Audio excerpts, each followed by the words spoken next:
Welcome to KTV news. Kadapa జిల్లా జమ్మలమడుగులో ఆంధ్రప్రదేశ్ చేనేత కార్మిక సంఘం ఆధ్వర్యంలో 4వ జిల్లా మహాసభలు జమ్మలమడుగులో ఘనంగా నిర్వహించారు. ఈ కార్యక్రమంలో భాగంగా భారీ ర్యాలీ నిర్వహించి ఆర్డీఓ కార్యాలయంలో వినతి పత్రం అందజేసి జమ్మలమడుగులోని నాగలకట్ట వీధిలో ఉన్న ఓ కళ్యాణ మండపంలో సభను నిర్వహించారు. ఈ సభలో వక్తలు మాట్లాడుతూ చేనేతలను అన్ని ప్రభుత్వాలు మోసపుచ్చుతున్నాయని అన్నారు. చేనేతలకు ఇవ్వవలసిన రాయితీల విషయంలో అన్ని ప్రభుత్వాలు మీనామేషాలు లెక్క వేస్తున్నాయని అన్నారు. ఇందుకు ప్రస్తుత తెలుగుదేశం పార్టీ కూడా మినహాయింపు కాదని తెలిపారు.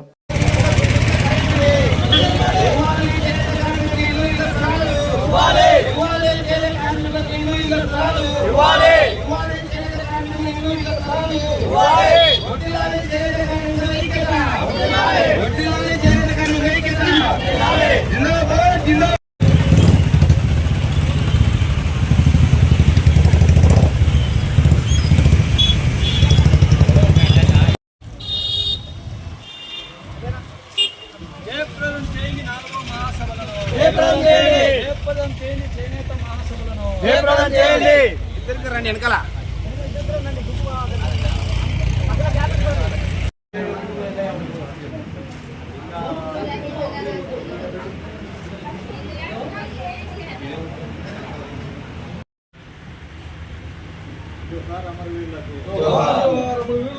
జోహార్ జోహార్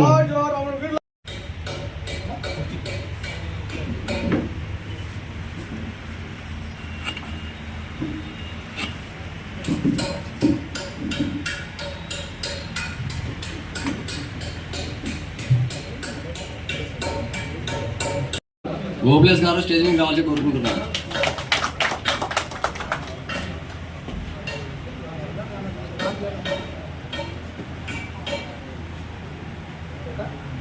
సిఐటియు జిల్లా కార్యదర్శి మనోహర్ గారు వేదిక మీద రావాలని కోరుకుంటున్నాను.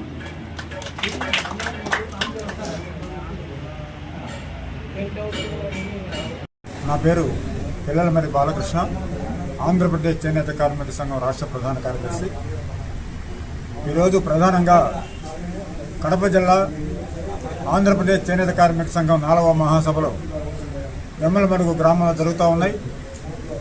ఈ మహాసభల ప్రాధాన్యత ఈ రాష్ట్రంలో కూటమి ప్రభుత్వం అధికారానికి రాకముందు మేము అధికారానికి వస్తే 200 యూనిట్ల ఉచిత కరెంటు అమలు జరుపుతానని చెప్పి హామీ ఇవ్వడం జరిగింది. అదేవిధంగా చేనేత పరిరక్షణ కోసం నిధులు కేటాయిస్తానని చెప్పి కూడా ప్రకటించడం జరిగింది. కానీ అధికారానికి వచ్చి దాదాపుగా 18 నెలలు అవుతా ఉంది.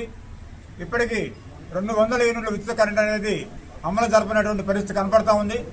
దీని మీద పెద్ద ఎత్తున ఆంధ్రప్రదేశ్ చేనేత కార్మిక సంఘం ఆందోళన చేస్తే ఆ సందర్భంలో చంద్రబాబు నాయుడు గారు 2025 ఏప్రిల్ 4వ తేదీన 200 యూనిట్ల ఉచిత కరెంటు ఇస్తానని చెప్పి జీవో కూడా ప్రకటించారు. అదేవిధంగా మన ప్రాంతంలో బుడం చెరువు గ్రామంలోనే ప్రకటించినటువంటి పరిస్థితి మీ అందరికీ తెలుసు.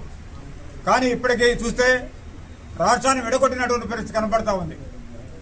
కడప అట్లానే కర్నూలు ఈ ప్రాంతాల్లో 100 యూనిట్లు అమలు జరుపుతా ఉన్నారు. మిగతా ప్రాంతాల్లో 100 యూనిట్లు కూడా అమలు జరపనటువంటి పరిస్థితి కనపడతా ఉంది. అదేవిధంగా ప్రతి చేనేత కార్మికులు ఇస్తానని చెప్పినటువంటి వాళ్ళు సొంత ఇల్లుండి సొంత మగ్గు ఉన్నటువంటి వాళ్ళకి అమలు జరుపుతున్నారు తప్ప అద్దెలలో ఉండే వాళ్ళకి అమలు జరపనటువంటి పరిస్థితి కనపడతా ఉంది. అందుకని ఆంధ్రప్రదేశ్ చేనేత కార్మిక సంఘం ప్రతి చేనేత కార్మికుడికి 200 యూనిట్ల ఉచిత కరెంటు అమలు జరపాలని చెప్పి డిమాండ్ చేస్తూ ఉన్నాము.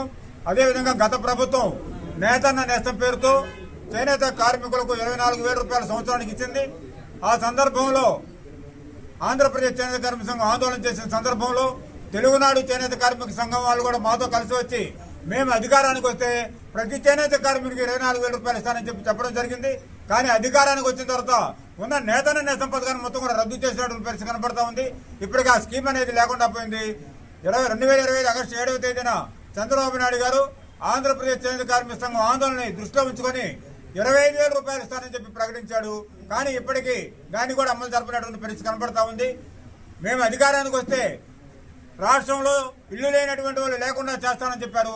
కానీ చేనేత కార్మికులకు ఇప్పటికీ గ్రామీణ ప్రాంతాల్లో దాదాపుగా 2 సెంట్లు 14 సెంటున్నర ఇస్తానని చెప్పాడు. ఇంతవరకు ఆ స్కీమ్ కూడా అమలు జరపనటువంటి పరిస్థితి కనపడతా ఉంది. చేనేత బడ్జెట్ లో చేనేతకు నిధులు లేకుండా చేశారు. 170 కోట్లు కేటాయించారు. అందులో చేనేతకు సంబంధం లేని యూనిట్ మాల్కి 80 కోట్లు కేటాయించారు.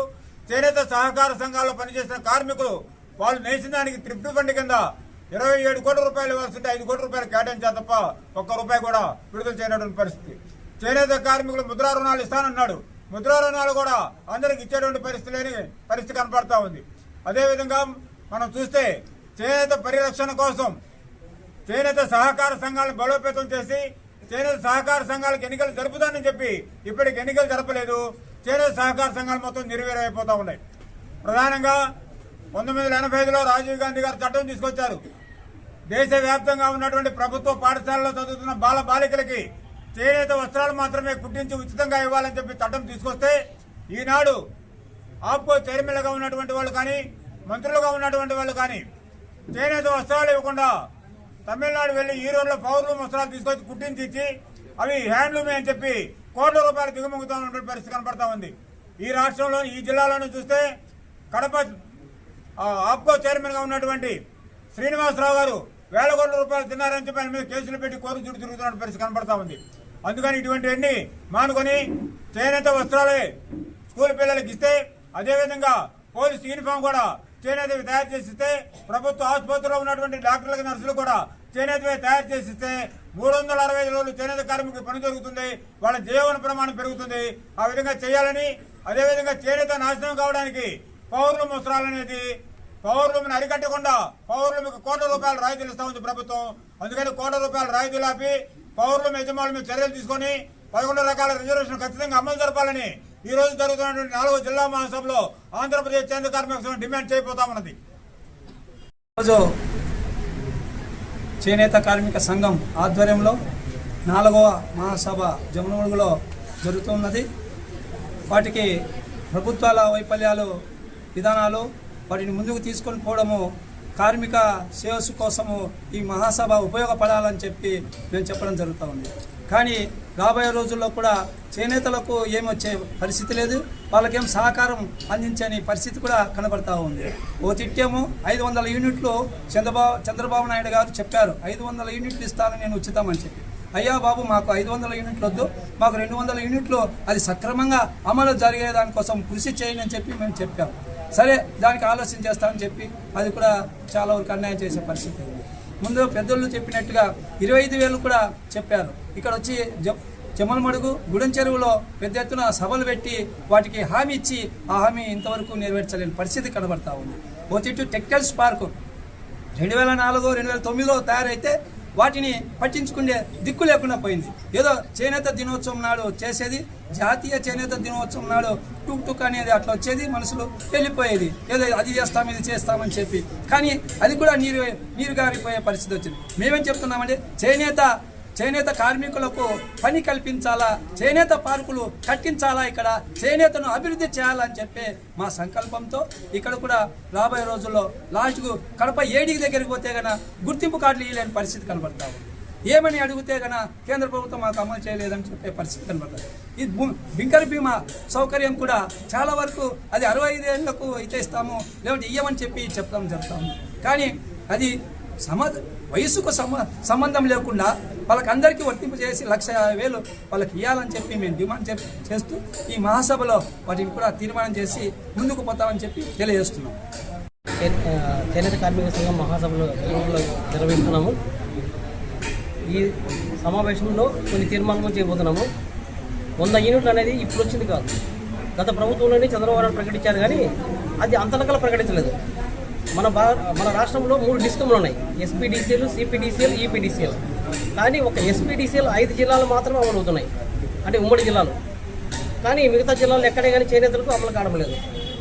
ఆ తర్వాత మన ముఖ్యమంత్రి ఇప్పుడు కూటమి ప్రభుత్వం వచ్చిన తర్వాత గుడంచెర్ల గురించి ప్రకటించారు, 200 యూనిట్లు చేనేత కార్మికులకు, 500 యూనిట్లు మరమ్మకాలకు ఇస్తామని ప్రకటనకే చెప్తున్నారు తప్ప ఎక్కడ అమలు చేయడం లేదు. గత ప్రభుత్వం 24,000 రూపాయలు, ఇప్పుడు కరోనా టైంలో, పని లేని టైంలో, ఇబ్బందులు పడే టైంలో 24,000 రూపాయలు నేతన్న నేస్తం ప్రకటించారు. ఇప్పుడు అన్ని వనరులు ఉన్నాయి, అన్ని వస్తువులు ఉన్నాయి, నేతన్నకి ఇస్తే 25 రూపాయలు ఈ ప్రభుత్వానికి ఏమైనా తక్కువ అవుతుందా? అది అమలు చేస్తే నేతన్న అంతో ఎంతో ఇబ్బంది లేకుండా నెట్టుకొచ్చే అవకాశం ఉంటుంది. దానికి కూడా మరమ్మకాల వల్ల ఉపాధి కోల్పోతున్నారు. ఇప్పుడు మన కొన్ని మిల్లులు వచ్చేసాయి, ఒక గంటకు దాదాపు 100 చీరలు బయటకు వచ్చే మిల్లులు. ఆ మిల్లుల వల్ల చాలా ఉపాధి కోల్పోతున్నారు. కనుక చేనేతను అన్ని విధాలా సహకరించి అన్ని విధాలా ఆదుకోవాలి. ఇప్పుడు టెక్స్టైల్స్ పార్కులు ఉన్నాయి, దాదాపు 100 ఎకరాలు ఉంది ప్రొద్దుటూరులో. అయితే ఆ 100 ఎకరాల్లో చేనేతలకు ఇళ్ల స్థలాలు కేటాయిస్తే అది మొత్తం అందరికీ సరిపోతుంది అక్కడే. అలాంటి స్థలాలు నిరుపయోగంగా పడిపోతున్నాయి, చెట్లు మొలిసి ఎవరెవరు అన్యగ్రంథం అయిపోతున్నాయి. అవి అమలు లేదు. చేనేతకు అన్ని విధాలు ఆదుకోవాలని చెప్తూ ఇప్పుడు ఈ తీర్మానంలో అమలు చేయాలని చెప్పి డిమాండ్ పెడతాం. నా పేరు ఓవలేసి జిల్లా కార్యదర్శి.